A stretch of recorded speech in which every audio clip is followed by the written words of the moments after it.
Hello everyone, welcome back to my YouTube channel biology the life science. आज हम लोग बात करेंगे एक सेल ऑर्गेनल का जो बहुत इंपॉर्टेंट फंक्शन मतलब बहुत इंपॉर्टेंट रोल प्ले करता है सेल के मेंटेनेंस में, सेल को लिविंग रखने में, सेल में बहुत सारा काम करता है। तो उसका नाम क्या है? Endoplasmic reticulum. चैप्टर है फिफ्थ, द फंडामेंटल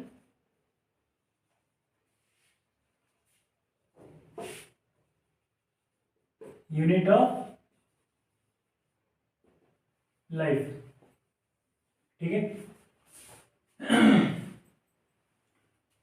टॉपिक है एंडोप्लाज्मिक रेटिकुलम।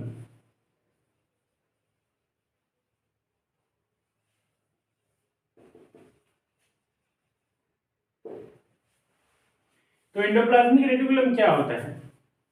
एंडोप्लाज्मिक रेटिकुलम एक ऐसा सेल ऑर्गेनल है जो प्रोटीन सिंथेसिस में मदद करता है, उसके ट्रांसपोर्टेशन में मदद करता है और सेल को जो है एक शेप देता है, शेप प्रोवाइड करता है, आकार देता है। और भी बहुत सारा फंक्शन है, अभी पढ़ते हैं हम लोग इसके बारे में। तो सबसे पहले इसका स्ट्रक्चर देख लेते हैं कि कैसा होता है। ये आपका सेल हो गया, न्यूक्लियस हो गया, न्यूक्लियस से सेल मेम्ब्रेन तक अटैच होता है। एक एंड इसका न्यूक्लियस से अटैच होता है और दूसरा एंड सेल मेम्ब्रेन से अटैच होता है। ठीक है,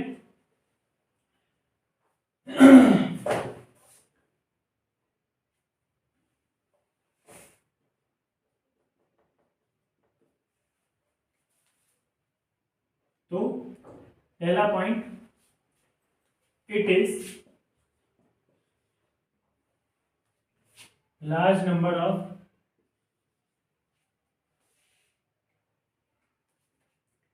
membrane bound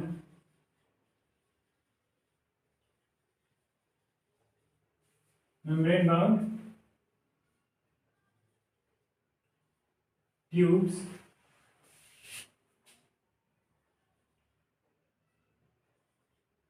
which is attached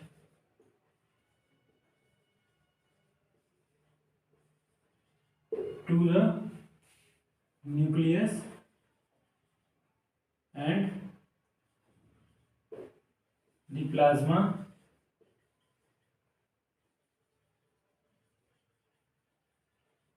membrane। ठीक है,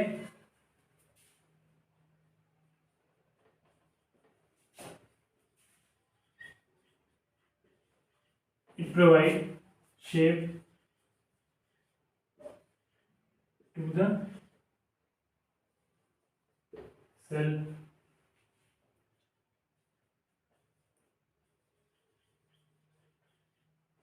it helps in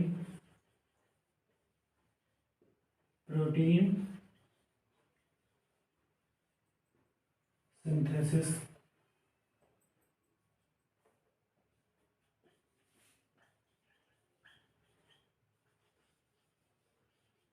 it also helps in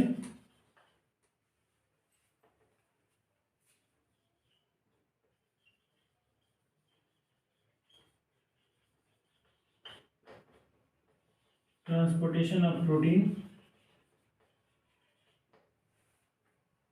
and lipids। ठीक है, एंडोप्लाज्मिक रेटिकुलम जो होता है एक ट्यूब और सीट जैसा स्ट्रक्चर होता है जो अटैच होता है न्यूक्लियस से और सेल मेम्ब्रेन से।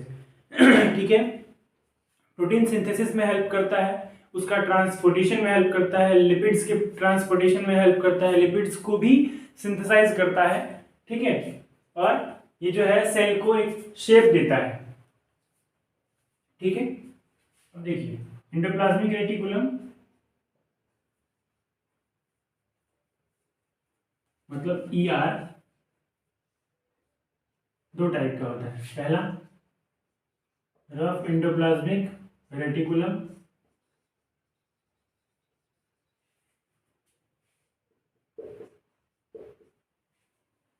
और दूसरा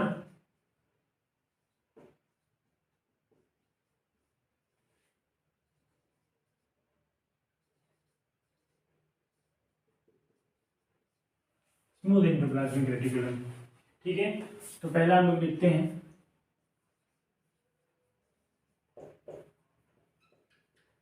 rough endoplasmic reticulum. Rough endoplasmic reticulum जो है वो it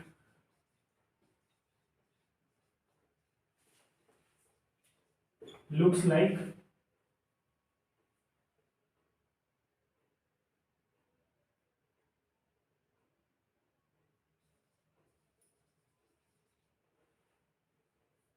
a rough surface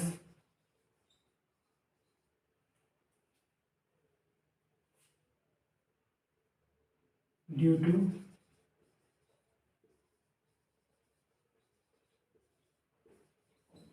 presence of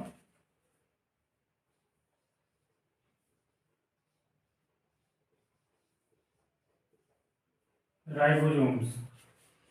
rough endoplasmic reticulum और स्मूथ एंडोप्लाज्मिक रेटिकुलम, दो टाइप का एंडोप्लाज्मिक रेटिकुलम होता है। जो रफ एंडोप्लाज्मिक रेटिकुलम होता है उसका जो सरफेस होता है वो रफ होता है, दिखता रफ है, माइक्रोस्कोप से देखेंगे तो आपको रफ दिखेगा, बिकॉज उसके ऊपर जो है राइबोसोम्स होते हैं, राइबोसोम्स होते हैं।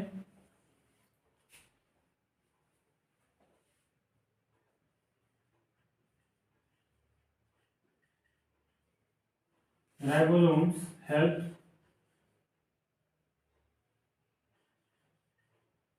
in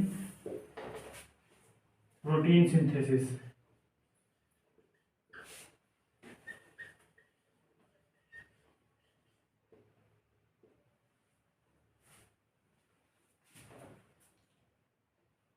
The manufactured protein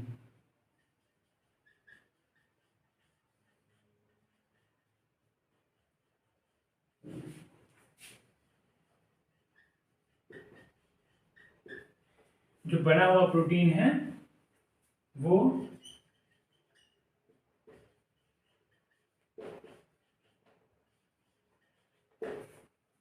cell के अलग अलग जगह पे जहां पे भी रिक्वायरमेंट होगा, various into the various places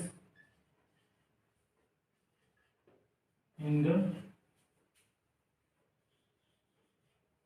cell according to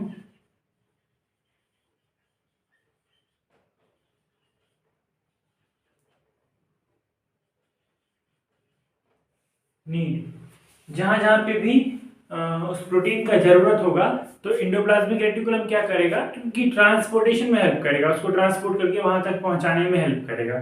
ठीक है, रफ एंडोप्लाज्मिक रेटिकुलम क्या करेगा, प्रोटीन सिंथेसिस में हेल्प करेगा। क्यों, क्योंकि उसके साथ उसके सरफेस पे जो है बहुत सारे पार्टिकल्स चिपके होते हैं जिनका नाम है राइबोसोम्स, वो हेल्प करता है प्रोटीन सिंथेसिस में। एंड प्रोटीन सिंथेसिस होने के बाद जो मैन्युफैक्चर्ड प्रोटीन है वो आपको सेल में जहां कहीं पे भी रिक्वायरमेंट होगा तो एंडोप्लाज्मिक रेटिकुलम के द्वारा वहां तक ट्रांसपोर्ट कर दिया जाता है। और दूसरा पॉइंट है smooth endoplasmic reticulum. Smooth endoplasmic reticulum क्या होता है, दूसरा टाइप हुआ एंडोप्लाज्मिक रेटिकुलम का। स्मूथ एंडोप्लाज्मिक रेटिकुलम हेल्प करता है लिपिड सिंथेसिस में, फैट मॉलिक्यूल्स को सिंथेसाइज करता है, क्योंकि उसका भी रिक्वायरमेंट होता है सेल को फैट मॉलिक्यूल्स का भी जरूरत होता है, तो उसमें हेल्प करता है कौन, स्मूथ एंडोप्लाज्मिक रेटिकुलम। तो लिखेंगे it helps in synthesis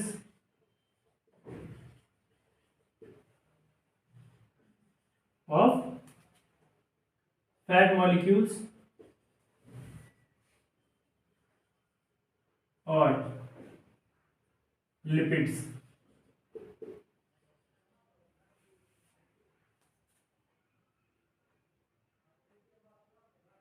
lipids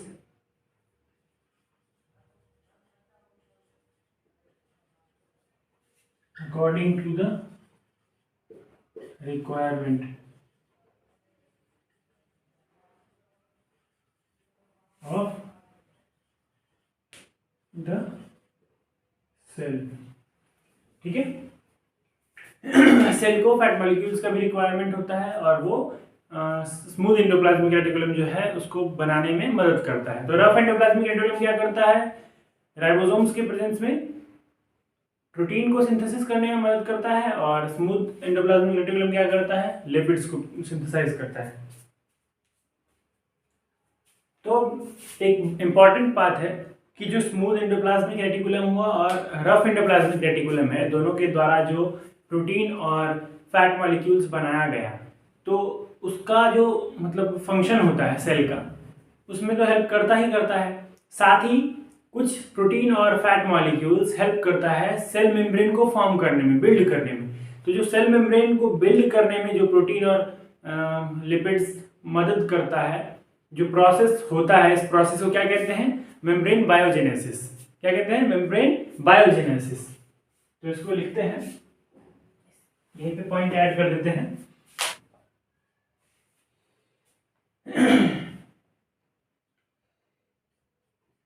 The proteins and lipids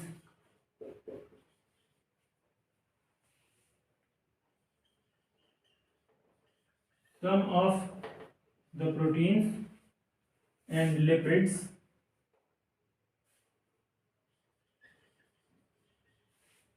helps in building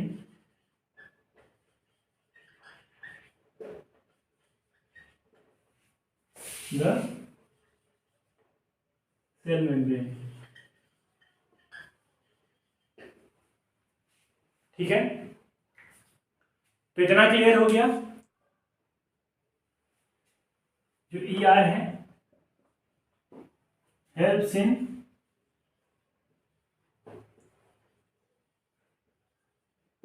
protein synthesis,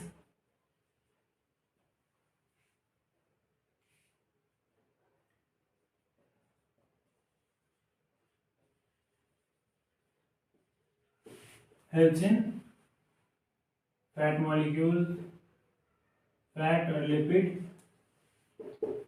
synthesis,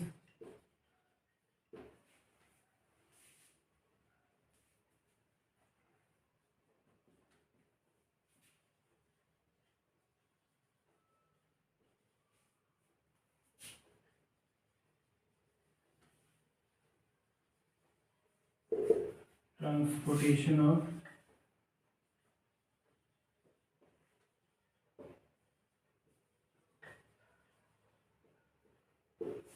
protein and lipids,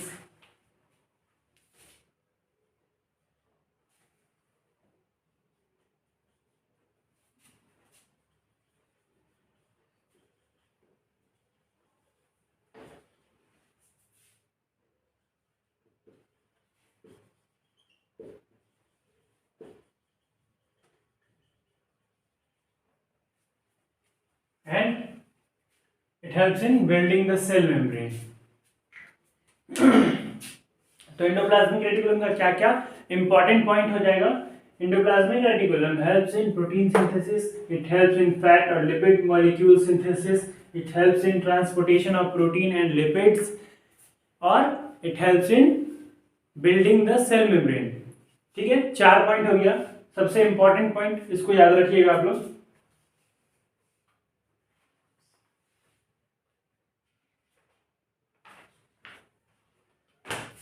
next class में हम लोग गोल्जी अपैरेटस पढ़ेंगे और बाकी ऑर्गेनल्स पढ़ेंगे। ठीक है, जिन लोगों ने वीडियो को लाइक नहीं किया, लाइक कर दीजिए, सब्सक्राइब कर दीजिए, और जितना हो सके शेयर करिए। बेल आइकन को दबाना मत भूलिएगा, ताकि आपको सबसे पहले नोटिफिकेशन मिल जाए जब भी हम वीडियो अपलोड करेंगे। ओके स्टूडेंट्स, तो मिलते हैं नेक्स्ट क्लास में।